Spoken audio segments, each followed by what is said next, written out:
Bakit kaya hindi masyadong pinag-uusapan ng mga tao ang tungkol sa korupsyon sa Manila City Hall? Oras na para bigyang liwanag ito. Ang zoning department ay nasa gitna ng isang malaking problema. Isipin nyo na lang, hihingan ka ng P300 ton para sa permit para sa isang maliit na bahay na 30 metro kwadrado lang. O kaya naman, umutang ka ng P500 ton sa pag-ibig. Tapos ganoon ding halaga ang hihingin sa iyo ng isang empleyado ng City Hall. Hindi lang ito basta hindi patas, krimen ito.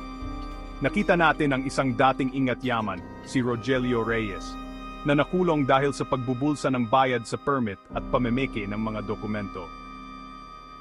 At habang nahirapan ang mga nakaraang administrasyon, ang Pasig City naman sa pamumuno ni Mayor Vico Sotto ay ipinapakita sa atin na posible ang pagbabago at nakatipid ang kanyang lungsod ng 1 bilyong piso bawat taon.